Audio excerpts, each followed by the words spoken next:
देख सकते हैं। So let's start our today's session with the name of God who is most beneficent most merciful. इससे पहले कि मैं आज का सेशन स्टार्ट करूं, मैं थोड़ा सा आपको क्रिस्टोफर मार्लोव की लाइफ जो है उसके बारे में बताऊंगा। और चूंकि वो पूछ लेते हैं कि क्रिस्टोफर मार्लोव के जो यानी मार्लोवियन हीरोज़ जो हैं, प्रोटैगोनिस्ट जो हैं, उनको डिस्कस करें, तो फिर हमें बैराबस को डिस्कस करना पड़ता है कि जो बहुत एक ग्रीडी पर्सन था, पैशनेट था और एम्बिशियस पर्सन था, हमें पता है उसका बात। अगर हम डॉक्टर फास्टस का डिस्कस करें तो वो भी एक बड़ा पैशनेट और बड़ा एम्बिशियस पर्सन था। वो अपनी इवन सोल को ही बेच देता है। मतलब जितने भी क्रिस्टोफर मार्लोव के जितने भी प्रोटैगनिस्ट हैं या हीरोज़ जो हैं, वो क्या करते हैं कि हम देखते हैं कि उसके गिर्द पूरा ड्रामा घूमता है। चाहे वो बैराबस हो, चाहे वो थैम्बरलिन द ग्रेट हो, या वो मतलब ये डॉक्टर फास्टस हो, पूरा प्ले जो है उसके राउंड घूमता रहता है। यानी वो उसे क्या करता है, आल इन आल बनाता है और वो पूरा प्ले उसके गिर्द ही घूमता रहता है। उस वक्त ज़्यादा प्रोमिनेंट थे, चूँकि मेडिवल एज से रेनेसेंस या एलिजाबेथ एज उसके बाद आती है, मेडिवल एज के बाद, मेडिवल पीरियड के बाद, तो उसके ऊपर इन्फ्लुएंस क्या था उस वक्त के जो लिटरेचर था, उसके ऊपर इन्फ्लुएंस था मैरेकल प्ले का, मोरालिटी प्ले का, मिस्टीरियस प्लेज का, यानी मिस्ट्री प्ले, मैरेकल प्ले और मोरालिटी प्ले, ये उस वक्त बड़े आम थे। तो इसमें मतलब चीज़ों को क्या किया जाता कि सिन जो होते उनको पर्सोनिफाई किया जाता। जैसे 7 डेडली सिन्स हैं, बाइबल से कंसेप्ट लिया गया है, तो उसको क्या करते, पर्सोनिफाइड कर लेते। जब भी किसी अब्स्ट्रैक्ट आइडिया को आप पर्सोनिफिकेशन में दिखाते हैं तो उसे क्या कहते हैं, पर्सोनिफिकेशन। उसे यानी एक जैसे किसी जानदार फॉर्म में दिखाते हैं, ठीक है। उसे किसी सिन को कोई मेल दिखा दिया, मेल के फॉर्म में दिखा दिया, किसी सिन को कोई विच बना के दिखा दिया, तो this is what the personification of the since which is totally abstract. अब सिन जो है वो एब्स्ट्रैक्ट है, एब्स्ट्रैक्ट मीन कि यू कांट टच। तो इस तरह की चीज़ों को दिखाया जाता है, उस वक्त ये प्रोमिनेंट थे। आज हम डिस्कस करेंगे थोड़ा सा क्रिस्टोफर मार्लोव की लाइफ को हम डिस्कस करते हैं। क्रिस्टोफर मार्लोव जो हैं वो पैदा हुए हैं, लिख लें 1564 में, और 1593 में इनकी डेथ हुई है, ठीक है। और ये शेक्सपियर के कंटेम्प्रेरी भी हैं। शेक्सपियर से ये कोई कुछ मंथ ही बड़े थे। इवन के कुछ लोग तो ये इल्ज़ाम लगाते हैं कि क्रिस्टोफर मार्लोव और शेक्सपियर एक ही बंदा था। मतलब इसने कुछ ब्लास्फेमियस एक्ट जो है वो परफॉर्म किया था। इसने कहा था कि गॉड के बारे में कुछ पम्फलेट, गॉड के बारे में, उस वक्त चूँकि प्यूरिटन जो थे वो काफ़ी प्रोमिनेंट थे इंग्लैंड के अंदर, तो इसने कुछ इस तरह के पम्फलेट लिखे थे जो रिलीजियस पीपल को अच्छे नहीं लगे और क्वीन एलिजाबेथ को भी वो अच्छा नहीं लगा। तो ये अपनी आइडेंटिटी छुपाने के लिए कुछ लोग कहते हैं कि ये क्रिस्टोफर मार्लोव ही शेक्सपियर बन गया था। मतलब ये एम्बिगुटी जो है मौजूद है लिटरेचर के अंदर, ये पाई जाती है। इवन के कुछ लोग ऐसे भी कहते हैं कि क्रिस्टोफर मार्लोव जो है मतलब शेक्सपियर कोई बंदा था ही नहीं, उसे फ्रांसिस बेकन लिखता रहा है। कुछ कहते हैं कि क्रिस्टोफर मार्लोव जो है वो असल में रियल बंदा था, उसने अपना नेम चेंज किया हुआ था। तो ये बहुत सारी एम्बिगुटी जो है वो पाई जाती हैं, कुछ कहते हैं। और इसका हमें जो भी डॉक्यूमेंट मिलते हैं इससे रिलेटेड, वो ऑफिशियल डॉक्यूमेंट मिलते हैं। और इसके जो मतलब यूनिवर्सिटी विट्स जो थे इसके साथ के, जॉर्ज पील और थॉमस काइड और इस तरह के जो लोग हैं, वो कोई इसके बारे में कोई बायोडाटा नहीं देते डिटेल। हमें जो भी इंफॉर्मेशन मिलती है वो ऑफिशियली डॉक्यूमेंट से मिलती है क्रिस्टोफर मार्लोव के बारे में। क्रिस्टोफर मार्लोव 1564 में पैदा हुए और 1593 में इनकी डेथ हुई है। अर्ली एज में ही इनकी डेथ हो गई थी। और कुछ लोग कहते हैं कि अगर क्रिस्टोफर मार्लोव रहते तो ये शेक्सपियर से भी बड़े ड्रामेटिस्ट बनते, और शेक्सपियर ने खुद जो है इससे बहुत कुछ सीखा। आज हम डिस्कस करेंगे इसकी लाइफ को। और देखिएगा, क्रिस्टोफर मार्लोव ने ब्लैंक वर्स का कंसेप्ट दिया आपको, ठीक है। और इसके बाद चूंकि इसका जो प्ले था, इसका जो थैम्बरलिन प्ले था, इसने पहले लिखा इसको 1587 में, इसका एक पार्ट इसने निकाला। तो जैसे ही इसने यानी थैम्बरलिन द ग्रेट जो है वो लिखा, वो इतना प्रोमिनेंट हुआ, ये थैम्बरलिन द ग्रेट, ठीक है, ये इसने लिखा तो ये इतना मकबूल हुआ कि इसे फिर एक लिखना पड़ा। इसने 1588 में इसका एक और पार्ट जो है वो पब्लिश करवा दिया। तो इसका जो पहला प्ले था, एक तो वो ब्लैंक वर्स में था और खासी कामयाबी हासिल हुई और ग्रेट सक्सेस जो है शेक्सपियर को मिली इससे। और विलियम शेक्सपियर के कहते हैं कि ये कॉन्टेम्प्ररी हैं, कुछ मंथ उससे बड़े थे। और तीसरा पॉइंट ये है कि ये 1564 में पैदा हुए, जो कि रेनेसेंस एज है, जिसको क्या कहते हैं, रेनेसेंस एज। ठीक है, आपको पता है कि रेनेसेंस एज जो है सबसे पहले कहाँ आई थी? इटली में। इटली से ये कहाँ आई? फ्रांस में। फ्रांस से इंग्लैंड में, और इंग्लैंड से पूरे यूरोप में फैल गई थी। 15th सेंचुरी से कहते हैं कि 17th सेंचुरी तक का जो पीरियड है वो क्या है? रेनेसेंस एज है। रेनेसेंस एज के साथ एक ह्यूमनिज़्म की स्पिरिट चल रही थी, और ह्यूमनिज़्म की स्पिरिट जो है वो क्या कर रही थी? वो भी इटली से आई थी, और वो क्या कर रही थी? वो रिलीजियस जो कॉन्सेप्ट थे या रिलीजियस जो डॉगमेटिक बिलीव था, उसके लिए ये बहुत बड़ा एक ज़रब लगा रही थी उसको, मतलब उसको हैविली ये ज़रब लगा रही थी, और उसकी वजह से जो रिलीजियस और डॉगमेटिक आइडिया जो हैं वो टूट फूट का शिकार हो रहे थे। और जैसे कि हमने पढ़ा हमने इससे पहले मेडिवल एज में एक मेडिवल राइटर को पढ़ा जिसका नाम था जेफरी चौसर।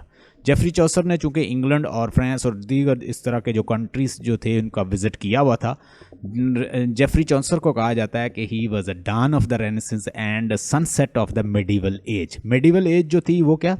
मज़हब की एज थी, चर्च की एज थी। चर्च जो है, जो आप पैसा कमाते थे आपसे चर्च ले जाता था, और आपने वो कंट्रीब्यूट करना होता था चर्च को, ताकि वो चर्च का निज़ाम चले, और जो प्रीस्ट जो थे अल्टीमेटली वो उनकी पॉकेट में पैसा जाता था। तो जब रेनेसेंस एज आई तो उन्होंने कहा चूंकि मैं सेंटर ऑफ अटेंशन जो है इस यूनिवर्स का जो सेंटर है वो कौन है? ह्यूमन बीइंग है। तो हमें ह्यूमन के अंदर जितनी भी वैल्यूज़ जो हैं, जितनी पोटेंशियल है, उसको एक्सप्लोर करना चाहिए। Whatever comes out through human being, we must explore it, we must find it, we must find something new from the talent of the man. तो इंसान का जो टैलेंट है उससे हमें नई नई चीज़ें एक्सप्लोर करनी चाहिए। इसीलिए आप देखेंगे पॉलिटिक्स में बहुत काम हुआ, पॉलिटिकल आइडियाज़ में बहुत काम हुआ, फ़िलासफ़ी में बहुत काम हुआ। रेनेसेंस एज में आप देखते हैं कि रिलीजियस को डीकंस्ट्रक्ट किया गया, उसको एनालाइज किया गया कि ये क्या चाहते हैं। ह्यूमनिज़म पे बहुत काम हुआ। आप देखते हैं कि पेंटिंग में बहुत काम हुआ, लोगों ने पेंटिंग में वर्क किया, ड्रामा में, ट्रेजेडी में, कॉमेडी में, और इसके ऊपर न्यू एक्सपेरिमेंट किए। और जो यूनिवर्सिटी विट्स जो थे उस वक्त ये भी मौजूद थे, क्रिस्टोफर मार्लोव जिनका लीडर था। और क्रिस्टोफर मार्लोव ने रास्ता जो है वो साफ कर दिया ट्रेजेडी की फील्ड में। किसके लिए? शेक्सपियर के लिए। ये ट्रांसलेटर था, यानी ये क्या था? एक तो ये ट्रांसलेटर था, पोएट भी, इसने कुछ पोएम्स भी लिखी हैं, और ये प्ले राइट था। प्राइमरली ये क्या था? प्ले राइट था। नाम है क्रिस्टोफर मार्लोव, और रेनेसेंस फिगर है, एलिजाबेथन राइटर है। क्या इसे कहा जाता है? एलिजाबेथन राइटर भी, क्योंकि जब मलका एलिजाबेथ मौजूद थी तो रेनेसेंस एज मौजूद थी इंग्लैंड के अंदर। तो ये जो एलिजाबेथन एज है वो 1558 से, ये नोट कर लें, और 1603 तक जब उसकी डेथ होती है उस वक़्त तक रहती है। क्या एज है? Elizabethan age. तो आप अगर इसकी एज को देखें तो ये इसी एज में आता है, एलिजाबेथन एज के अंदर है। उसके बाद विलियम शेक्सपियर से इन्फ्लुएंस्ड हुआ। विलियम शेक्सपियर ने कहते हैं इसके साथ कोलैबोरेट भी किया है, कोलैबोरेशन के साथ वर्क भी किया है। किट, इसका एक नाम ये भी है, किट मार्लोव। क्या नाम है? इसको कहते हैं किट मार्लोव, क्रिस्टोफर मार्लोव। और इसके ऊपर इन्फ्लुएंस था एक इटालियन राइटर था, एक इटालियन पॉलिटिकल कनिंग पॉलिटिशियन उसे कहते हैं, नाम नोट कर लें, मैकियावेली। ठीक है, नाइकोलस मैकियावेली। तो नाइकोलस मैकियावेली जो था, उससे उसकी एक बुक है द प्रिंस। उसमें उसने बादशाहों को, शहजादों को, किंग को मेथड बताए हैं कि किन मेथड के ज़रिए वो लोगों के ऊपर गवर्न करें, रूल करें, और किस तरह उसे कंट्रीज़ के ऊपर हमला कर देना चाहिए, छोटे छोटे कंट्री के ऊपर, ताकि रौब जो है वो जमा रहे, और किस तरह फ़ौज को मैक्सिमम लड़ाना चाहिए, दूसरे कंट्री के ऊपर चढ़ाई कर देनी चाहिए, ताकि उनके ऊपर एक तो फ़ौज जो है वो भी थोड़ी सी वाइब्रेशन में आ जाए, एक कुछ हमें रिसोर्सेज मिल जाएं, दूसरे के ऊपर रौब पड़ा रहे और फिर जो है वो फौज भी थोड़ी सी वाइब्रेट हो जाए। ठीक है, उनको डायनेमिक रखने के लिए जो फारक खा रहे हैं उनको लड़ाना चाहिए, मैक्सिमम जो लड़ाई है वो करनी चाहिए ताकि फ़ौज वाइब्रेट हो जाए, डायनेमिक हो जाए, एक्टिव हो जाए, पैसा हाथ आ जाए, रिसोर्सेज हाथ आ जाए, लूट मार की जाए, ज़्यादा से ज़्यादा बेनिफिट हासिल किया जाए और रौब जमा रहे। और इस तरह किस तरह प्रिंस और प्रिंसेस को और बड़े बड़े किंग्स को किस तरह हुकूमत करनी चाहिए। मैकियावेली जो था अपने परस्यूट को मतलब अपने ऑब्जेक्टिव्स को, एंड्स को हासिल करने के लिए इंसान को हर हालत, हर कंडीशन जो है अबूर करनी चाहिए, चाहे कुछ भी हो, हर सूरत उसे अपने ऑब्जेक्टिव हासिल करने चाहिए, चाहे वो लोगों के सर कुचल के ही क्यों ना किए जाएं। ये मैकियावेली, निकोलस मैकियावेली जो है उसका ये कॉल था। तो ये उसका फॉलोअर नज़र आता है हमें।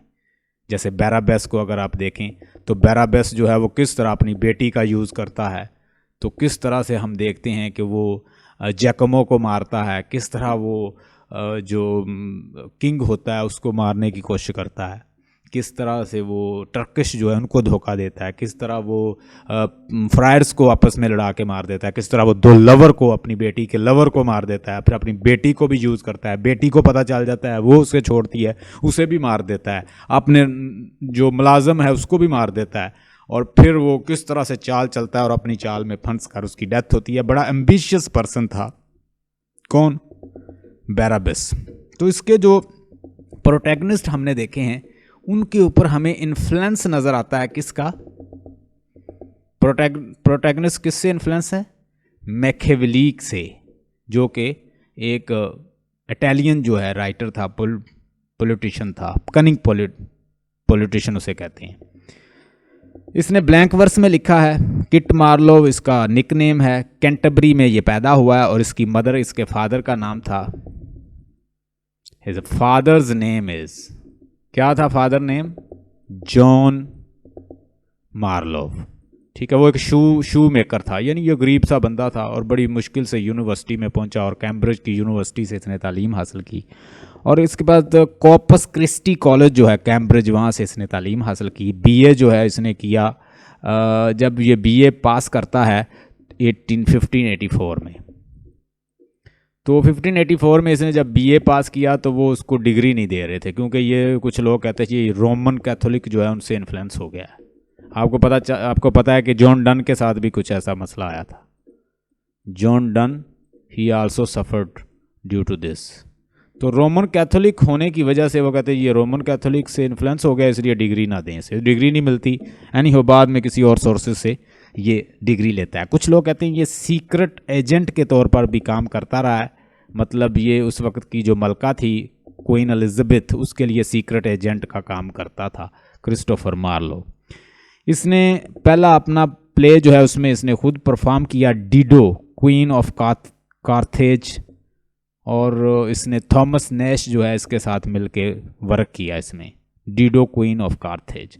उसके बाद इसने प्ले लिखा एक टैम्बरलेन